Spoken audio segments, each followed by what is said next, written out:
बलम साइकिलिया से आवत हुई है, बलम साइकिलिया से आवत हुई है।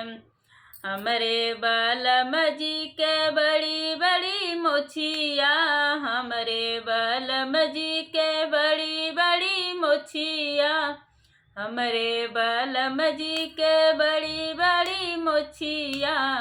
शकर गलिया मुछिया ऐठत हुई है, शकर गलिया मुछिया ऐठत हुई है।